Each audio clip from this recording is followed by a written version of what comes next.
The city of Vienna lay cloaked in its usual charm. The grand architecture, cobblestone streets, and soft hum of violins drifting from distant cafes. But beneath the elegance, something sinister festered. Detective Lucas Haider, a seasoned investigator with tired eyes and a cigarette habit, stood over the Danube River embankment just after dawn.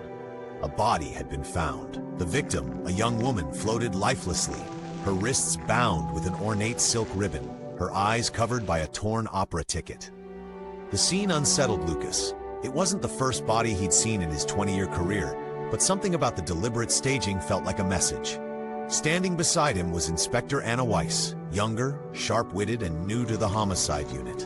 She crouched near the body, pulling her coat tighter against the cold. "Whoever did this," she muttered, "wanted us to look." Their investigation began in the heart of Vienna, a city of culture and secrets. The victim was identified as Elena Fischer, a 24-year-old music student at the Vienna Conservatory. Her friends described her as ambitious, quiet, and recently involved in a mysterious patronage program, an exclusive society of wealthy art benefactors funding struggling artists. Lucas had seen this before, rich people pretending to be saviors, often with dark intentions. By the second day, a second body appeared. This time a man, an art dealer, was found in his gallery, slumped against a gilded frame, his chest stabbed, and another opera ticket placed on his tongue. The press erupted, calling the killer the Vienna Phantom. Panic spread, and pressure from the mayor's office weighed heavy on Lucas's shoulders. Lucas and Anna worked long nights, poring over case files and questioning suspects. One lead pointed to Dr. Matthias Kruger, a renowned psychologist who often mingled with Vienna's elite.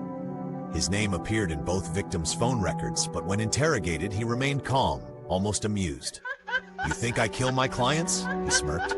"Vienna is a city of broken souls, detective. You should look at the ones who hide behind the music." As the investigation deepened, Lucas uncovered a shadowy world behind Vienna's glamorous facade. Private salons where aristocrats gathered, masked soirees where paintings sold for millions, and whispered rumors of blackmail and illicit affairs. One rainy night, Lucas followed a lead to an abandoned opera house on the city's outskirts. Inside, he and Anna found an unsettling shrine.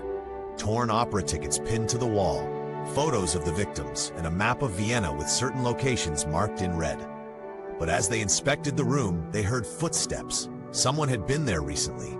They gave chase, but only caught a glimpse of a dark coat vanishing into the rain-soaked streets. Tensions rose between Lucas and Anna.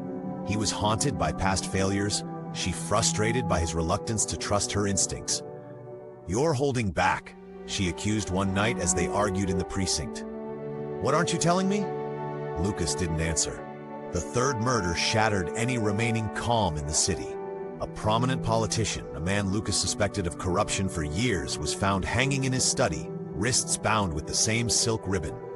The killer was escalating.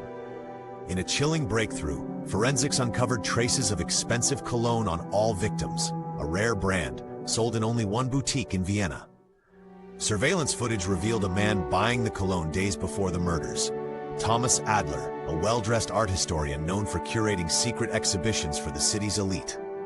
Lucas and Anna confronted Adler at his lavish apartment. He welcomed them in with unsettling politeness, offering espresso as if they were guests, not accusers. His walls were lined with paintings depicting violent historical scenes. "Vienna has always had its darkness," Adler said softly. "I simply reveal it." When they moved to arrest him, Adler bolted, leading them through narrow streets into a brutal chase. They caught him near the opera house where the shrine had been found. But as they cuffed him, he laughed, a hollow, chilling sound. At the station, Adler confessed, or at least he told his version of the truth.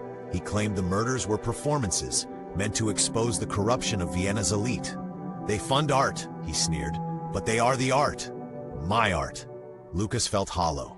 The case was over, but the city didn't feel safer. He stared at the opera tickets in the evidence bag, tokens of a nightmare.